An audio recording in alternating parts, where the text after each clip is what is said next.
Hey guys, back for another collection update, and this one will be a reasonably big one for me, so I'm going to try and get right into this. As I mentioned in my last collection update video, guys, this might be the last one for a while. But this one, guys, will be kind of a little bit of something for everyone sort of updates. I get a little bit of multiple genres that I really enjoy. So, and this entire collection came from Diabolic DVD. I've ordered from them a number of times. And so anyway, the first ones I'm going to get out of the way are these sort of controversial ones that, you know, whatever. I've decided, I had my piece in my last video, guys. I'm not going to bring it up again, but because of all the things I ordered, they threw in a little freebie. And I can't, I'm going to have to kind of, I don't know how I'm going to do this, guys. I can't really show much of the cover, but it's just a disc, loose disc. But what it is a series of trailers. They're entirely in German for various German 70s and 80s German porn films. So it's just a bunch of trailers to different films. Like I say, it's entirely in German, so you know, the menu system, everything in it, so it's just a unique little piece, guys. So there's that. I haven't had time to look at it, but they threw that in as a freebie. Now here's to the main agenda, guys. The first one is Evil Head, which is another of Burning Angel's porn horror spoof sort of things, of course, of the Evil Dead. So this was Evil Head. Obviously these all came today, so I haven't had time to, I did have time to look at one of them, but not this particular film, but should be fun. Next up is the 2-disc set of the Triple Exorcist. Again, Burning Angel, Joanna Angel's take on The Exorcist. You know, kind of fun. Like I say, she's really pretty in my opinion, and she's funny. I think she's actually really entertaining. So, people don't like it, tough is all I got to say. Too bad. Anyway, so that I have yet to see yet either. The next one, guys, is a documentary from the Discovery Channel. Where they talk to, I haven't had a chance to watch this either, but they talk to various scientists and people in the know, sort of taking a look if zombies were real and there was a global zombie apocalypse, how it might actually shake out in real life. Any of you people that out there that have the Discovery Channel might have already watched this special, but I haven't had cable for a few years, so, but this sounded kind of interesting. So it's actually kind of a Discovery Channel special, so I picked that up. The next one is a documentary about people. It's called Serial Killer Culture. It's about people who collect artwork and knickknacks and different things, and have a general obsession with serial killers. You know, and so that sounded super interesting because I find serial killers interesting, but this is more about the people that collect their art and artifacts and so forth. It sounded really interesting. The next two are from Artsploitation films. The first one up is the only film in this I did actually have an opportunity to watch today, and that was The Toad Road. I have mixed feelings on this. I know it's gotten a fair bit of praise on YouTube and that. I thought it was a good film. It was shot well, it was acted well. problems there, but the problem is I didn't really get a lot of horror to this, personally. I thought I don't want to say too much to ruin it because it's a simple premise for people who haven't seen it. It's basically a bunch of friends that like to do hallucinogenic drugs, and two of these friends decide to walk the Toad Road, which is supposedly based on this urban legend that it's this road, sort of path through the woods that's got 7 gates, and if you go through all 7 gates, you go to hell, the doorway to hell or something. But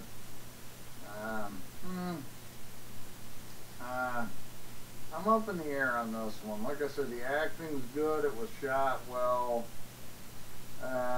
Like I said, I don't want to say too much because it'll give away the movie, but to me it was marketed the wrong way. I didn't really find it to be a horror film. I found it to be something else, but I don't want to get into that, at least right now. So that's the Toad Road. Now the other one I have not seen. It is a Swedish horror film that I've heard a lot of good things about, and that it's sort of a Swedish Evil Dead, perhaps. But I heard really good gore effects, pretty cool concept with the demons and the cabin in the woods, and you know, so I thought it was worth giving a shot. I've heard mostly good things about it, so that's Wither.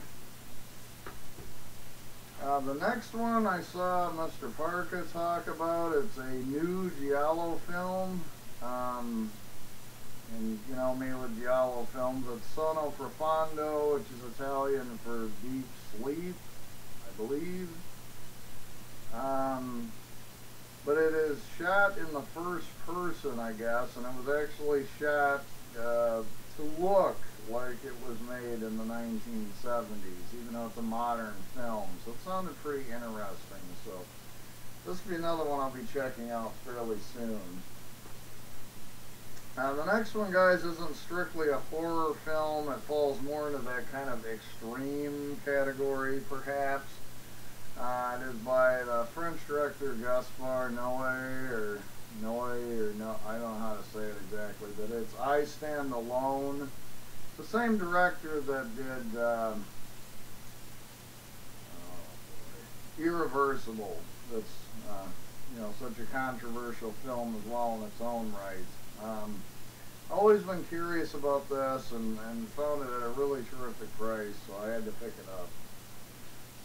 So that was I Stand Alone. Next one of my favorites that I just had never gotten around to picking up. I've seen it a few times actually, and that is probably the goriest of the Fab Four French films. This is Inside, about a pregnant woman that has a really rotten night. So if you haven't seen this and you can handle some pretty intense gore, I would say check this one out. Next one is an independent film by Marcus Cook.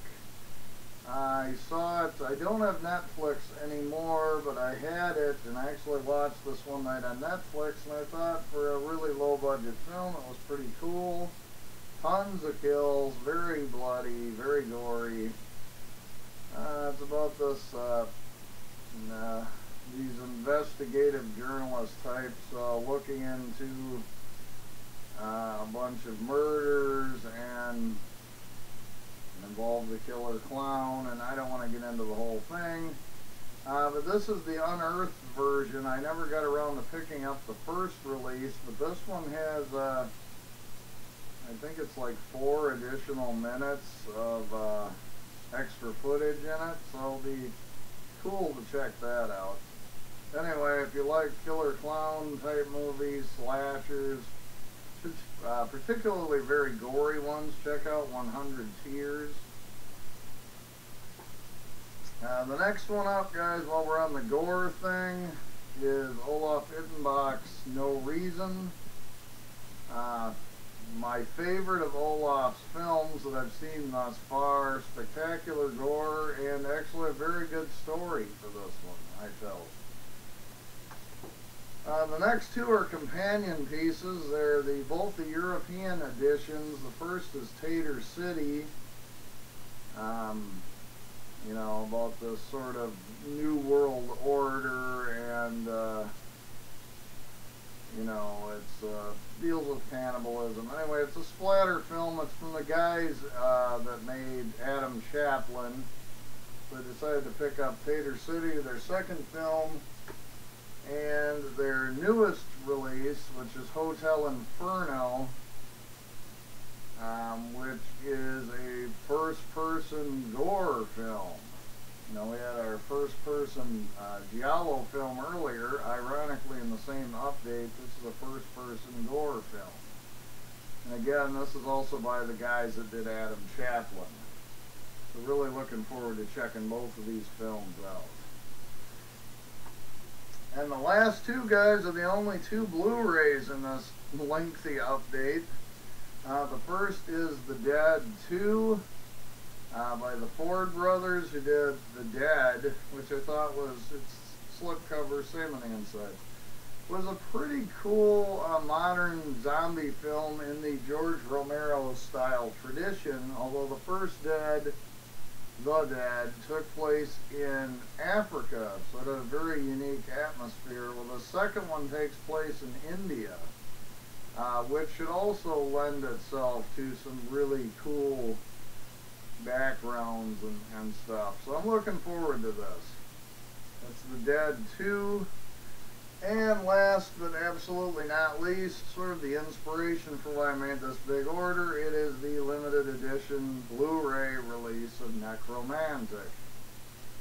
Of course, the classic Jörg Buttgereit, or if I'm saying that correctly, film about necrophilia, very controversial, very nasty, and has been pretty difficult to find at a reasonable price in the U.S. So the fact that Cult Epics has put out this limited edition Blu-ray, I forget what it's limited to, but and it also includes one of I guess Jörg's debut short film, Hot Love, is also featured on here, so it'd be cool to check that out. But anyway, this is the German splatter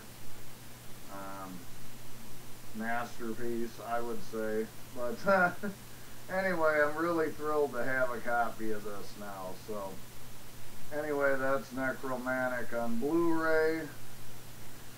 And that is going to do it, guys. So that'll probably be the last update you will see from me for a little while. I do have a channel update with some of where the channel's headed coming up within the next day or two, guys. But I wanted to get this last update up for a while. So to everybody that tuned in, thanks so much for watching, and I will talk with you later.